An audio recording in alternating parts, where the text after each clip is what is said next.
तो आगे बढ़ रहे बच्चों, आगे बढ़ने से पहले हम लोग अभी तक जो हुआ उस पर एक बार से फिर से डिस्कस कर ले। तो लेखक हमारे राही मासूम रजा इस पाठ के लेखक है, जिस पाठ का नाम क्या है हमारे बच्चों? एक तरह से टोपी शुक्ला। टोपी शुक्ला ये राही मासूम रजा के द्वारा लिखा गया एक नावल है। ओके ना? नावल का कुछ पार्ट आप लोगों को जो है स्टडीज के लिए रखा गया है। तो टोपी शुक्ला इस पाठ में अभी तक आप लोग को पता चला दो वेरी मोस्ट इंपॉर्टेंट कैरेक्टर्स के बारे में पता चला, एक टोपी Shukla and another one who इफ़न। ठीक है ना? अब आप इनके नाम से ही बता सकते हैं कि दोनों कौन से जाति से, कौन से रिलीजियस से जो है बिलोंग करते हैं। तो टोपी शुक्ला, उनका असली नाम, पूरा नाम क्या था? बलभद्र नारायण शुक्ला, मतलब हिंदू परिवार से, ब्राह्मण परिवार से था। और दूसरा इफ़न जो है मुर्तुजा, उनका सैयद मुर्तुजा पूरा नाम जो बताया, ये मुसलमान परिवार का लड़का है। ठीक, अब हमें इफ़न के बारे में जानकारी दे रहे कि इफ़न कब पैदा हुआ। तो इफ़न की परदादी के बारे में पता चला, मेनली इफ़न की दादी ग्रैंड मदर के बारे में हमें जानकारी मिली कि ग्रैंड मदर जो है वो भी सारे रूल्स एंड रेगुलेशन जो मुसलमान रिलीजियस के अनुसार जो नमाज जो प्रेयर करना वो सारे करना है, फास्टिंग करना है, उसको स्ट्रिक्टली फॉलो करती थी। उनकी जो बोली है, उनका जो डायलेक्ट है वो पूरब की है ना? क्योंकि पूरब की रहने वाली थी, ईस्टर्न साइड से मैरिज होकर जो है लखनऊ आ गई थी। मतलब उनके जो पति है वो कहाँ के हैं? लखनऊ के हैं। ठीक है ना? और पति भी इनके जो कौन सा काम करते रहे? What did he work? क्या? प्रीस्ट का। प्रीस्ट मतलब एक तरह से मस्जिद में मौलवी का काम करते थे। ठीक है? नमाज वगैरह अदा करना, इसलिए रिलीजियस पीपल की उनकी फैमिली थी। ठीक है ना? रिलीजियस पीपल मतलब पूरी तरह से होल रिलीजियस पीपल की फैमिली हम कह सकते हैं। तो इसलिए उनको, लेकिन इफ़न की दादी को नाच गाना मतलब डांसिंग, सिंगिंग, इंजॉयमेंट, ये सब जो है बहुत ही इंटरेस्टेड था। बट एक तरह से मौलवी के घर में शादी मैरिज होकर आने के कारण वहाँ पर मौलवी के घर में this type of all enjoyments are not allowed. That's why she always upset. बेटे की शादी पर भी वो एंजॉय नहीं कर सकी। बट उसने क्या किया? एक तरह से इफ़न जैसे ही पैदा हुआ उसके 6th डे पर जो है सेलिब्रेशन किया जाता है, उसे क्या कहा? छठी पर उसने बहुत जश्न मतलब सेलिब्रेशंस किए हैं। यहाँ तक की कहानी आपको पता चली बच्चों कि इफ़न की दादी कैसी थी, इफ़न की दादी क्या क्या करती थी, इफ़न की दादी को क्या क्या पसंद था, ये हमें अभी पता चला है। हम आगे बढ़ रहे हैं, पेज नंबर 34 पर है हम लोग। इफ़न की दादी किसी मौलवी की बेटी नहीं थी। ठीक है ना? She is not daughter of any मौलवी। ओके, इफ़न की दादी बल्कि एक जमींदार की बेटी थी, लैंडलॉर्ड की जो है क्या थी? डॉटर थी। मतलब रिच, समझ में आ रहा है ना? रिच पीपल मतलब रिच फैमिली से आई हुई थी। दूध, मिल्क, घी खाती हुई आई थी। परंतु लखनऊ आकर वह उस दही के लिए तरस गई जो घी पिलाई हुई काली हड्डियों में और असमियों के यहाँ से आया करता था। तो देखिए, जिस घर से आई थी, the family is belonging to rich peoples. Okay ना? लेकिन वहाँ पर दूध घी खाने पीने की सारी चीज़ें सो मच हुआ करती थी। लेकिन आफ्टर मैरिज जिस फैमिली में वो आई थी वहाँ पर दही भी खाने के लिए जो है मुश्किल थी। ओके, दही मतलब कर्ड भी जो है उसको नहीं मिलता था। बस मायके जाती तो लपड़ शपड़ जी भर के खा लेती।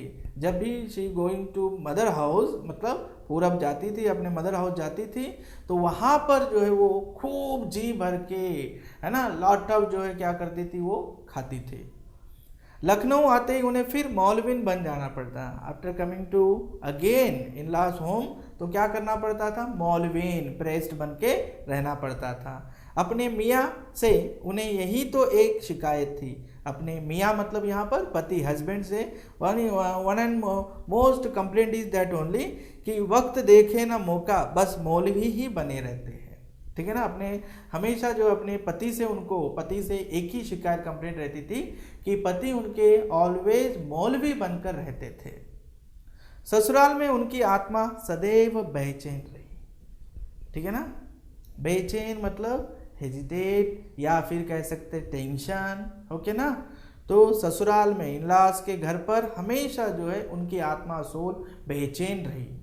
जब मरने लगी तो बेटे ने पूछा, When she died, ठीक है ना, तब बेटे ने पूछा कि लाश करबला जाएगी या नजब, तो बिगड़ गई। तो बेटे ने पूछा था कि आफ्टर डेथ तुम्हारी डेड बॉडी को कहाँ ले जाए, करबला या नजब, तो बिगड़ गई। हाँ, she is very angry and scolding on him. बोली, ए बेटा, जौनों से हमारी लाश न संभाली जाए तो हमरे घर भेज दो। अगर तुमसे यह जो है मेरी लाश डेड बॉडी संभाली नहीं जाती है तो मेरे घर, मेरे मॉम के यहाँ मेरी डेड बॉडी को भेज दो। ठीक है। मौत सिर पर थी, इसलिए उन्हें यह याद नहीं रह गया कि अब घर कहाँ है। ठीक है ना। जब डेथ ये डाई का समय आता है, डेथ का समय आता है, टाइम आता है, तब मेमोरी जो है लॉस हो जाती है। उसी तरह से इफ़न की दादी की भी मेमोरी जो है लॉस हो रही थी।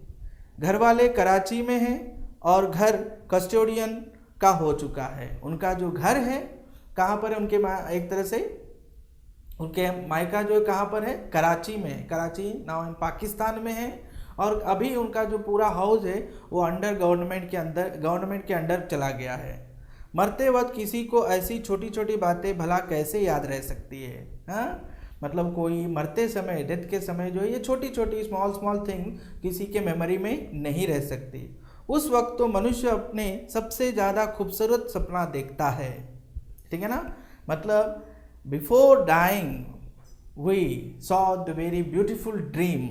और हमें ये छोटी छोटी जो है टेंशन भरी बातें, जो होल लाइफ हमारे साथ जो है कुछ जो बुरा हुआ था, बैड हुआ था, उसको हम याद नहीं करते। तो यह कथाकार का ख्याल है क्योंकि वो अभी तक मरा नहीं। इफ़न की दादी को भी अपना घर याद आया। मतलब मरते समय, ओके ना, उनको अपना घर, अपना होम जो है याद आ रहा था। उस घर का नाम कच्ची हवेली था।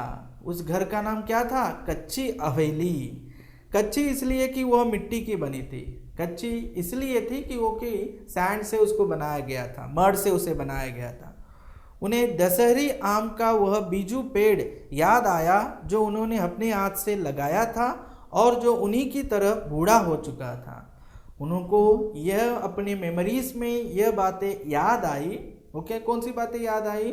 बचपन में उन्होंने जो है क्या है, बीजू पेड़ मतलब सीड का, दशहरी आम एक मैंगो का एक डिफरेंट टाइप है दशहरी, तो उसका जो सीड उन्होंने जो खुद बोया था, तो वो पेड़ बड़ा होता गया और अब जो बूढ़ी हो चुकी है दादी, उन्हीं के समान वो पेड़ भी जो है ओल्ड बन गया है।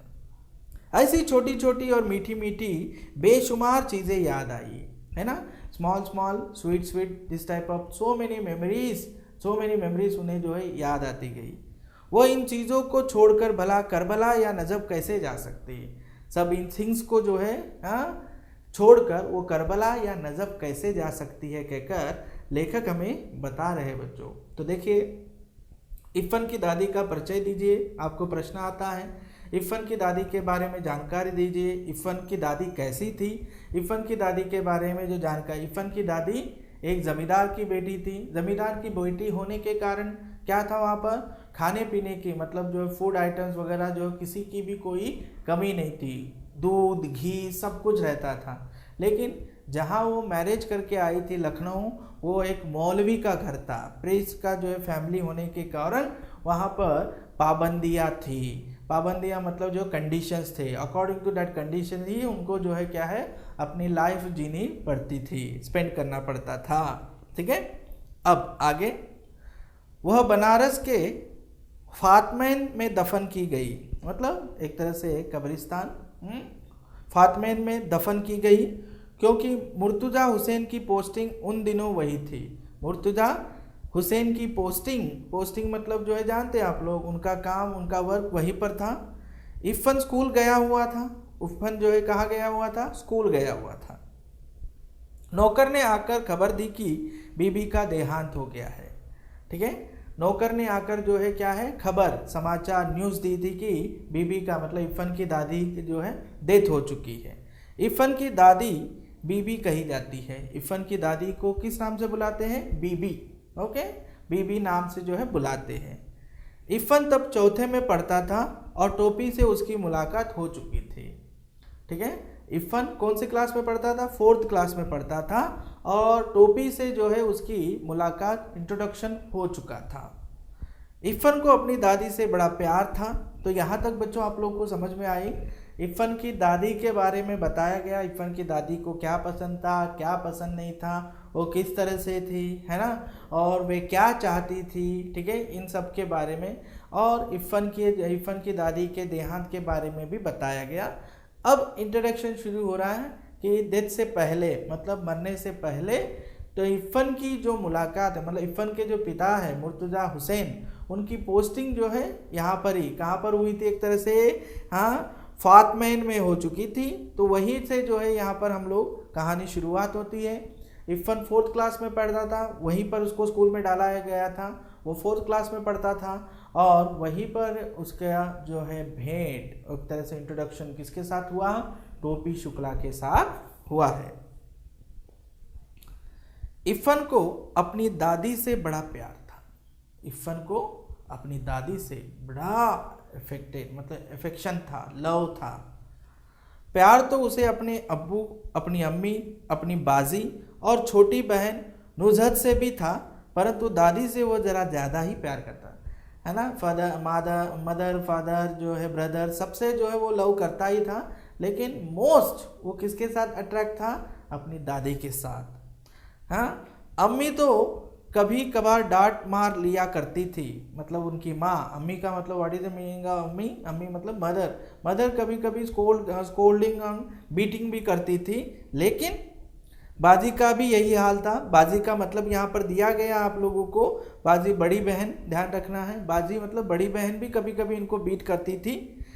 अब्बू भी कभी कभार घर को कचहरी समझकर फैसला सुनाने लगते थे, मतलब फादर भी कभी कभी जो है डिसीशंस जो है या कंडीशंस बताया करते थे। नुजहत को जब मौका मिलता तो उसकी कापियों पर तस्वीरें बनाने लगती। छोटी बहन जब व्हेनेवर शी गेट टाइम, तो टाइम पास के लिए जो है इसकी कॉपियों पर, नोटबुक्स पर जो है क्या बनाती थी? एक तरह से तस्वीरें, चित्र बनाया करती थी। बस एक दादी थी जिन्होंने कभी उसका दिल नहीं दुखाया, बट एक one and only in his family, दादी ही, ठीक है ना, उनकी ग्रैंड मदर ही थी जो उनका दिल कभी नेवर हर्ट, ओके ना, उसको जो है कभी भी हर्ट नहीं किया उन्होंने। वो रात को भी उसे बहराम डाकू, अनार परी, 12 बुर्ज, अमीर हमजा, गुलाब का वली, हातिम ताई, पंचफुल्ला, रानी की कहानियाँ सुनाए गए। सो मेनी स्टोरीज जो है रात को, नाइट को जो है सुनाया करती थी। सोता है संसार, जागता है पाक परवरदिगार, आंखों की देखी नहीं कहती, कानों की सुनी कहती हूँ कि एक मुल्क में एक बादशाह रहा। तो इस तरह से she started the story, okay ना। हाँ, in one place one of the most biggest जो है किंग था, ठीक है ना, बादशाह था कहकर इस तरह से वो अपनी स्टोरीज को सुनाया करती थी रात को सोते समय। किसको? इरफान को। तो इरफान अपनी दादी से क्यों प्रेम करता था? इरफान को अपनी दादी क्यों पसंद थी? इस पर प्रश्न आता है। इरफान के घर में माता पिता, भाई, ओके ना, भाई, बड़ी बहन, छोटी बहन सब थे, लेकिन सबसे ज़्यादा उसको जो है जो मतलब कौन पसंद थी? हाँ, किसको लाइक करता था वो ज़्यादा? अपनी दादी को। क्यों?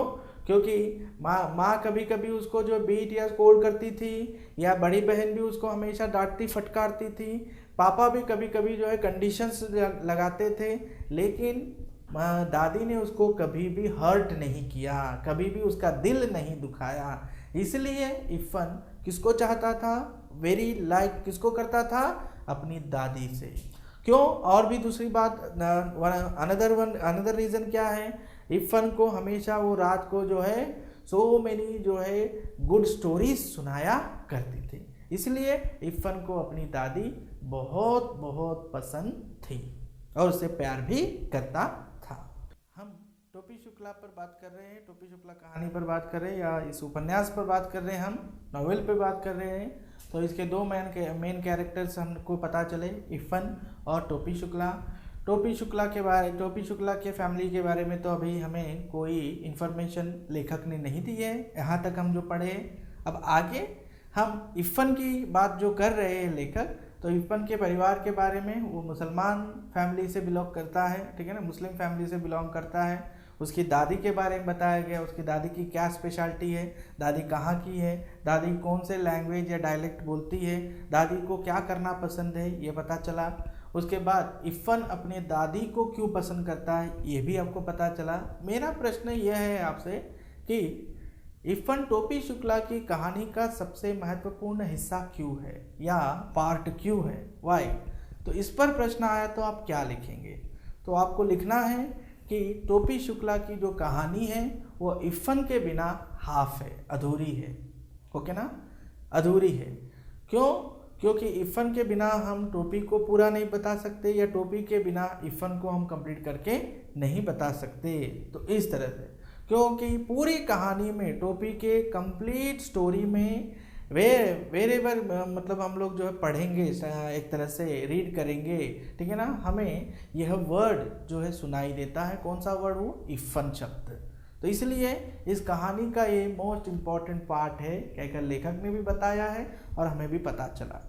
दूसरा प्रश्न आपके लिए बच्चों ये पूछा जा सकता है कि इफ़न की दादी को क्या पसंद था, या इफ़न की दादी को अपने पीहर मतलब मायके, मदर हाउस जाना क्यों पसंद था, है ना, और वहाँ जाके रहना क्यों पसंद था? तो आप बता सकते हैं इफ़न की दादी जो है क्या एक तरह से ज़मींदार की, लैंडलॉर्ड की जो है रिच फैमिली से बिलोंग करती थी। अब ये जो मतलब शादी होने के बाद, मैरिज होने के बाद वो एक मौलवी के घर में आ गई थी, और मौलवी के घर में खाना पीना जो है मौज मस्ती से रहना, इंजॉयमेंट से रहना, तो इस तरह के लिए सब कंडीशंस होते हैं, है ना, नॉट अलाउड होता है। तो अपने मदर हाउस जाने के उनको बहुत ही इंटरेस्ट रहता था। ऑलवेज ही शी वेटिंग कि कहाँ पर जाने के लिए, अपने मदर हाउस को जाने के लिए। उसके बाद हमें पता चला कि इफ़न अपनी दादी से क्यों प्यार करता था। हाँ, why he so much of like a grand mother. Okay ना, क्यों, ये पता चला हमें। क्योंकि घर में सारे परिवार में मदर, फादर, ब्रदर सब रहने के बाद भी वो अपनी ग्रैंड मदर से ज़्यादा अफेक्टेड था। ये आप पता चला आपको। क्यों? क्योंकि दादी ने कभी उसको हर्ट नहीं किया। उसके बाद क्या पता चला कि दादी हमेशा उसको जो है अपने मतलब वो अपने मन की बातें, सारे फीलिंग्स जो वो शेयर करता था घर में, अपने होल फैमिली में किसके साथ शेयर करता था? वन एंड ओनली अपनी दादी से। और दादी उसे जो है रात में हर दिन सोने से पहले, बिफोर स्लीपिंग, उसको बहुत अच्छी जो है वेरी गुड इंटरेस्टिंग जो है क्या है स्टोरीज सुनाया करती थी। इसीलिए इफ़न अपनी दादी से बहुत जो है क्या करता था? प्रेम करता था, प्यार करता था। तो यहाँ तक की कहानी आपको पता चली है। अब हम आगे बढ़ रहे हैं बच्चों, पेज नंबर 35 पर। दादी की भाषा पर वह कभी नहीं मुस्कराया। उसे तो अच्छी भली लगती थी, परंतु अब्बू नहीं बोलने देते थे। तो दादी की जो भाषा थी वह हिंदी से थोड़ा सा क्या है, अनपढ़ लोग, इलिटरेट लोग जिस तरह से जो है बात करते हैं, डायलेक्ट थी वो, ठीक है ना, प्योर जो है फॉश हिंदी, फॉश जो है लैंग्वेज में बात नहीं करती थी। लेकिन इफ़न को हमेशा उनकी जो भाषा बहुत ही लाइक करता था उनकी। लेकिन उसके पिता, अब्बू मतलब पिता, कभी भी उस भाषा को बोलने नहीं देते। स्टॉप, ओके ना, whenever he talking like his mother, वो जो है अब्बू उनके फादर जो उनको स्टॉप करते थे। और जब वो दादी से इसकी शिकायत करता तो वो हंस पड़ती। हाँ, फिर जो वो कंप्लेंट करता कि पापा ने जो है या मुझे फादर ने इस तरह से आपकी भाषा बोलने के लिए जो है स्टॉप किया है, ओके ना, तब वो हंस पड़ती। She is laugh. ओ मोरा का बेटा, अनपढ़ गवारन की बोली तू काहे को बोले लगियो। मतलब अनपढ़ गवार की जो है इलिटरेट लोगों का जो है डायलेक्ट है, इसको तुम क्यों बोलने लगोगे। ओके, तो अपने अब्बा की ही बोली बोलो, तुम अपने फादर के ही जो डायलेक्ट है, जो फॉश हिंदी या फॉश लैंग्वेज होती है, यू लर्न दैट ओनली। बात खत्म हो जाती और कहानी शुरू हो जाती। फिर जैसे ही जो है टॉकिंग खत्म हो जाती, फिर से शी स्टार्टेड द स्टोरी। तो वो बादशाह का किहीस कि तुरंत एक तो हिरन मार लिया, ठीक है ना। तो बादशाह ने जो है तुरंत एक क्या मार दिया, हिरन, डियर को मार दिया कहकर कहानी स्टार्ट करती। यही बोली टोपी के दिल में उतर गई थी, यही डायलेक्ट, यही दादी का जो बोलने का जो स्टाइल था, लैंग्वेज का जो स्टाइल या लैंग्वेज का जो डायलेक्ट था, ये भी टोपी के दिल में उतर गई थी। वो भी इस डायलेक्ट को वेरी लाइक करता था। इफ़न की दादी उसे अपनी माँ की पार्टी की दिखाई दी। इफ़न की दादी उसे अपनी माँ की पार्टी की दिखाई दी। अपनी दादी से तो उसे नफरत थी, नफरत। जाने कैसी भाषा बोलती थी। इफ़न के अब्बू और उसकी भाषा एक थी। तो देखिए, इफ़न की दादी ने उसको जो है, मतलब इफ़न की दादी को टोपी ने कहाँ पर देखा था, एक पार्टी में देखा था। और टोपी जो है अपनी दादी से नफरत, हेट करता था। क्यों? क्योंकि वो जो है डिफरेंट किस तरह की भाषा बोलती है उसे समझ में नहीं आता था। इफ़न के अब्बू और उसकी भाषा एक थी, मतलब इफ़न और उसके पिता फादर की द लैंग्वेज इज सेम। वह जब इफ़न के घर जाता तो उसकी दादी के ही पास बैठने की कोशिश करता। वेनेवर टोपी गोज टू इफ़न हाउस, वो हमेशा you want to sit beside to दादी। इफ़न की अम्मी और बाजी से वह बातचीत करने की कभी कोशिश न करता। He never want to that, किसके साथ टॉक करने के लिए, इफ़न की माँ या इफ़न की जो बड़ी बहन है उनसे बात करने की कभी भी ट्राई नहीं करता था। वे दोनों अलबत्ता उसकी बोली पर हंसने के लिए उसे छेड़ती, परंतु जब बात बढ़ने लगती तो दादी बीच बचाव करवा देती। तो वो दोनों भी, मतलब इफ़न के मदर एंड इफ़न की जो बड़ी बहन है, वो जो मतलब यहाँ पर दादी की बातें सुनने और दादी के साथ बात करने के लिए, टॉक करने के लिए आता था, उनकी भाषा लर्न करने के, उनको लैंग्वेज लर्न करने के लिए आता था। तो उसकी लैंग्वेज वो सुनकर, लिसन करके जो वो लाफिंग करते थे, तब उसको जो सेव कौन करती थी, इफ़न की दादी ही सेव करती थी। तो यहाँ तक की कहानी बच्चों कि टोपी को भी किसकी दादी पसंद थी, अपनी दादी या इफ़न की दादी। तो टोपी को भी अपनी दादी पसंद नहीं थी। ही डिडंट लाइक या don't like his grand mother, okay ना। ही लाइक किसकी जो है ग्रैंड मदर को वो लाइक करता था, इफ़न की ग्रैंड मदर को लाइक करता था।